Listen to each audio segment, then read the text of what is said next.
किसान भाइयों, सबसे पहले मैं आपसे एक सीधा सवाल पूछना चाहता हूं। क्या आपको फसल मुआवजा अभी तक नहीं मिला है? क्या आप रोज बैंक का मैसेज चेक करते हैं और फिर निराश हो जाते हैं?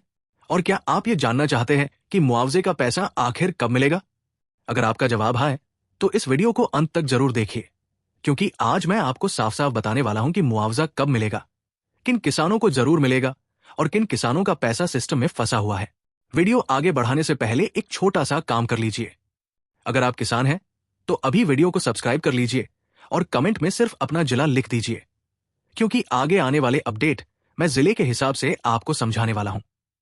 अब जरा अपनी हालत को याद कीजिए। फसल बोने से पहले बीज उधार लिया, खाद उधार ली, डीजल उधार का डलवाया, मजदूरी उधार में तय की और पूरी उम्मीद के साथ खेती में मेहनत झोंक दी। लेकिन फिर अगर मौसम ने साथ नहीं दिया, तो महीनों की मेहनत मिट्टी में मिल जाती है। ऐसे समय में किसान सिर्फ फसल नहीं खोता, वो अपना समय खोता है, अपना पैसा खोता है और अपने परिवार की उम्मीदें खो देता है। इसी वजह से जब सरकार कहती है कि फसल नुकसान पर मुआवजा मिलेगा, तो हर किसान के मन में एक नई उम्मीद पैदा होती है। लेकिन किसान भाइयों, ये मुआवजा अपने आप नहीं मिलता। इसके पीछे पूरा एक सिस्टम काम करता है। अगर उस सिस्टम में कहीं भी थोड़ी सी गड़बड़ी हुई, तो पैसा आपके खाते तक पहुंचने से पहले ही रुक जाता है। आज गांव-गांव में एक ही बात सुनने को मिलती है कि पड़ोसी के खाते में पैसा आ गया, फला किसान को मुआवजा मिल गया, लेकिन हमारा क्यों नहीं आया? यहीं पर सबसे बड़ी गलतफहमी पैदा होती है। हर किसान की फाइल अलग होती है, हर किसान का रिकॉर्ड अलग होता है और सिस्टम हर किसान को अलग अलग तरीके से जांचता है। इसलिए यह जरूरी नहीं कि जो पैसा आपके पड़ोसी को मिला है, वही आपको भी मिले। अब मैं आपको एक बहुत जरूरी सच्चाई बताने जा रहा हूं। इस बार लाखों किसानों के खाते में फसल मुआवजा आने वाला है, लेकिन उतने ही किसान ऐसे भी हैं जिनके खाते में एक भी रुपया नहीं आएगा। और सबसे दुख की बात यह है कि जिन किसानों का पैसा नहीं आएगा, उनमें से ज्यादातर किसानों को आज तक ये पता ही नहीं है कि उनका नाम लिस्ट से बाहर क्यों हो चुका है। इसीलिए मैं बार बार कह रहा हूं कि वीडियो को अंत तक देखना बहुत जरूरी है, क्योंकि आगे जो बातें मैं बताने वाला हूं, वो कोई अफवाह या खबर नहीं है, बल्कि सीधी जानकारी है जो आपके बैंक खाते से जुड़ी हुई है। अब समझते हैं कि फसल मुआवजा आखिर किस आधार पर दिया जाता है। सबसे पहले ये जान लीजिए कि हर किसान को एक जैसी रकम नहीं मिलती। मुआवजा फसल के नुकसान के प्रतिशत पर तय होता है। अगर नुकसान लगभग 25% है, तो नियम अलग होते हैं। अगर नुकसान 50% या उससे ज्यादा है, तो नियम अलग हो जाते हैं। इसके बाद देखा जाता है कि आपने कितनी जमीन में खेती की थी और उसमें से कितनी जमीन पर नुकसान हुआ। यानी दो किसान एक ही गांव के हो सकते हैं, फसल एक ही हो सकती है, लेकिन नुकसान अलग अलग होने की वजह से मुआवजे की राशि भी अलग अलग हो जाती है। अब यहीं से किसानों की असली परेशानी शुरू होती है।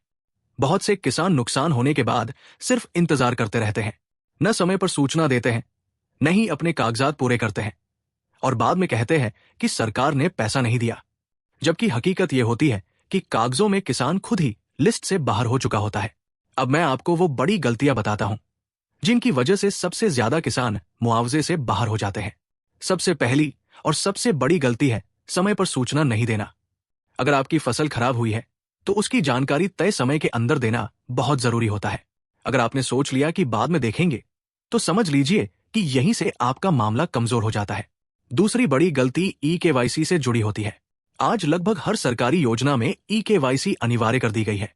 बहुत से किसान कहते हैं कि हमने तो पहले ही करवा ली थी, लेकिन उन्हें यह नहीं पता कि कई बार ई-केवाईसी एक्सपायर हो जाती है, कई बार बायोमेट्रिक फेल हो जाता है और कई बार रिकॉर्ड अधूरा रह जाता है।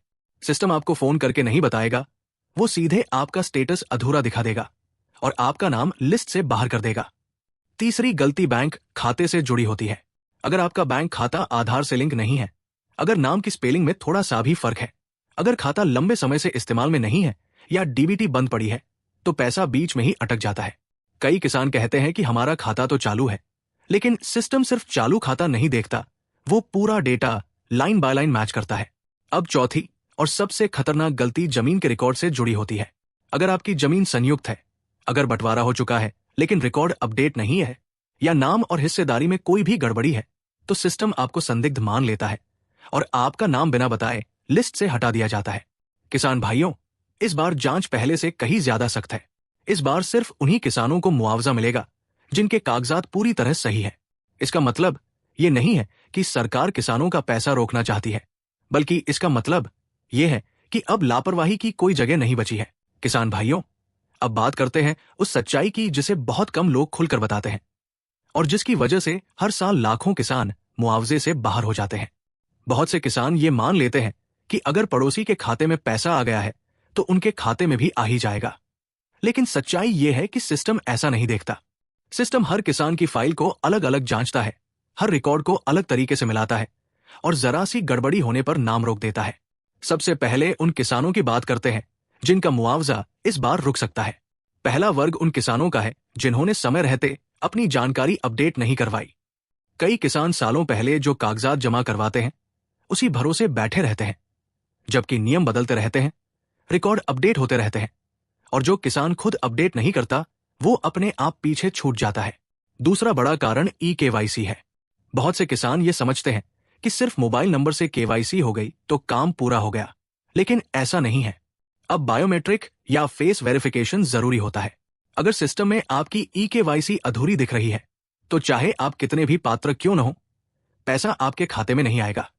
तीसरा कारण बैंक खाते से जुड़ा हुआ है और यही सबसे ज्यादा किसानों को नुकसान पहुंचा रहा है। अगर बैंक खाते में नाम और आधार में नाम मैच नहीं करता, अगर खाता लंबे समय से इस्तेमाल में नहीं है, अगर डीबीटी बंद पड़ी है या बैंक में कोई तकनीकी समस्या है तो पैसा बीच में ही अटक जाता है। किसान को लगता है कि सरकार ने पैसा नहीं भेजा, जबकि हकीकत यह होती है कि पैसा बैंक स्तर पर ही रुक गया होता है।